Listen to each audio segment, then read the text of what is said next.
Hello everyone, welcome to my YouTube channel Ankit academy centre में आपका बहुत बहुत स्वागत है। चलिए, जो हमारा आज का वीडियो होने जा रहा है क्लास 10 के बच्चों के लिए होने जा रहा है। सब्जेक्ट है मैथ। ठीक, क्या है सब्जेक्ट, क्या है मैथ। प्रश्नावली 1.1 का प्रश्न संख्या हम 4 को हल करेंगे। प्रश्न संख्या 6 को हल करेंगे ना। तो अगली वीडियो हमने प्रश्न संख्या 5 को हल कर चुके थे, तो इस वाले वीडियो में क्या हल करेंगे, प्रश्न संख्या 6 को। ठीक, तो चलिए प्रश्न संख्या 6 को हल करेंगे ना।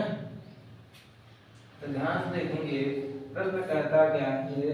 प्रश्न कहता है व्याख्या कीजिए कि 7 × 13 + 13 और 7 × 6 × 5 × 4 × 3 × 2 × 1 + 5 अभाज्य संख्याएं क्यों है ना। तो आपको क्या बताना है, अभाज्य संख्या क्यों है। ये जो संख्या है तो ये अभाज्य संख्या क्यों है, यही आपको क्या करना है, बताना है ना। ध्यान से देखिए, बताना है अभाज्य संख्याएं क्यों है ना। ध्यान से देखेंगे, अभाज्य संख्या भाज्य संख्या क्यों है, क्या भाज्य संख्या क्या ना। तो देखिए ध्यान से देखेंगे, भाज्य संख्या होने के लिए क्या भाज्य संख्याएं, क्या भाज्य संख्याएं।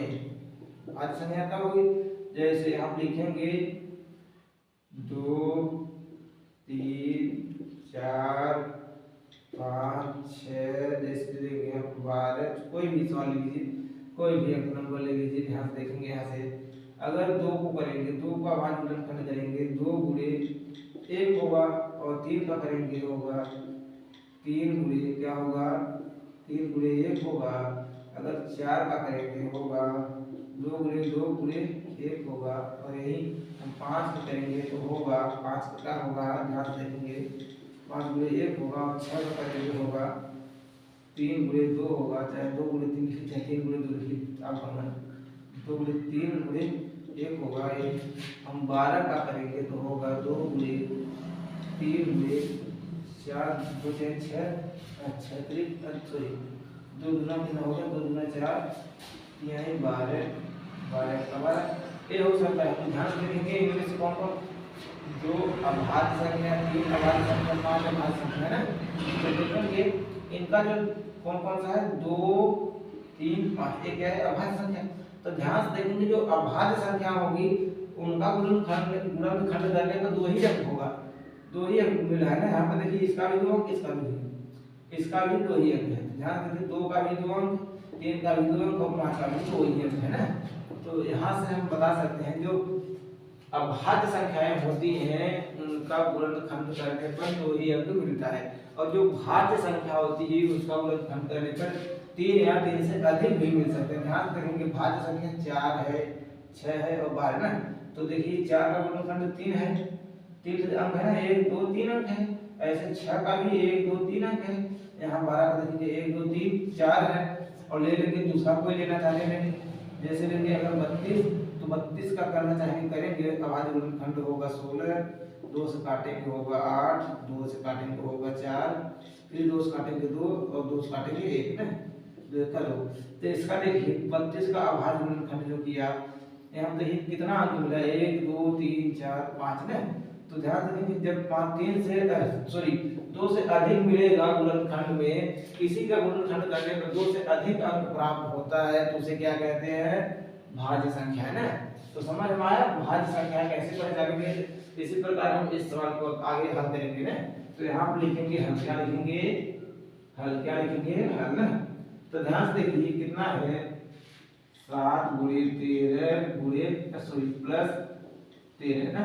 और क्या दिया है, इधर देखेंगे 7 × 6 × 5 × 4 × 3 × 2 × 1 प्लस का 5, यही दिया है। ध्यान से इधर इन दोनों में देखेंगे, एक प्लस है, प्लस की इधर और इधर देखेंगे, दोनों में 13 काटना है, तो 13 निकालेंगे तो बचेगा क्या, 7 बचेगा। और इधर क्या बचेगा, जब 13 निकल गया तो 1 बचेगा, तो होगा कितना, 13 साथ में कितना होगा, 8 होगा, यही होगा ना। क्या होगा, लेकिन यही होगा। तो देखेंगे यहाँ से लिख सकते हैं 13 गुणे, इसको लिख 4 गुणे 2 लिख सकते हैं, 4 गुणे 8 लिख सकते हैं, नहीं लिख सकते। या ऐसे 8 को ऐसे लिख सकते हैं, 2 × 2 × 2 2 दूना 4 दूना 8। तो देखिए इसका जो गुणनफल है यहाँ देखिए, तो इसका गुणनफल कितना है, 2 से अधिक है कि नहीं है। तो 2 नंबर से अधिक है, इसमें 2 संख्या था, इसमें 1 2 3 4 है। तो यह क्या है, भाज्य संख्या नहीं है। तो क्या लिखेंगे, भाज्य संख्या है। क्या है, भाज्य संख्या है ना। इसी तरह यह भी देखेंगे, इसमें देखेंगे क्या है, इन दोनों देखेंगे प्लस है, प्लस के इधर और प्लस इधर, दोनों 5 कॉमन है, 5 निकालेंगे तो बचेगा 7 बचेगा, गुणे क्या बचेगा 6 बचेगा, गुणे क्या बचेगा 5 है, गुणे अब 5 निकल गया, 5 निकल गया तो बचेगा क्या, 5 जब निकला तो 4 बचेगा और 3 बचेगा और 2 बचेगा और 1 बचेगा, प्लस 1 बचेगा नहीं बचेगा। ध्यान से देखिए ना, तो लिखेंगे 5, फिर ना यहाँ से गुणा कर लीजिए चाहिए तो 1 2 1 गुणा 2 करेंगे 2 होगा, 2 3 6 होगा, 6 चौका कितना होगा 24 होगा, होगा कि नहीं होगा 24, कितना होगा 24 होगा कि नहीं होगा। ध्यान से देखिए ना, 2 1 का 2, 2 3 6, 6 चौका 24 और प्लस का 1 जो है 1 ना। तो फिर देखेंगे 5, तो 7 6 कितना होगा 42, कितना होगा 42 ना। ये होगा नहीं तो इसे गुणा कर लीजिए आप, ये 7 है गुणे 6 चौका 24 का 4 होगा, हासिल कितना होगा 2, 6 दूना 12 और 2 14 होगा और प्लस का 1 होगा।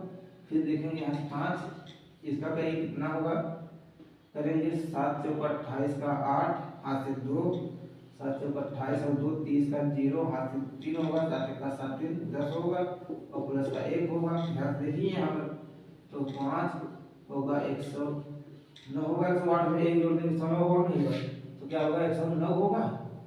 तो लिखेंगे यहाँ 5 गुणे 109 गुणे 1 लिख सकते हैं, यहाँ भी 1 लिख सकते हैं, चाहे 1 लिख सकते हैं, चाहे यहाँ कोई संख्या होता है पूरा में 1 लिख सकते हैं। ठीक, तो देखेंगे इनका जो गुणनखंड है, देखेंगे कितनी अंक है 1 2 3 ना। तो 3 अंक है, हम जानेंगे, हमने बताया था अगर 2 अंक से अधिक होगा, 3 या 3 से अधिक होगा तो संख्या का भी भाज्य संख्या। तो यह क्या है, भाज्य संख्या है। क्या है, भाज्य संख्या है ना।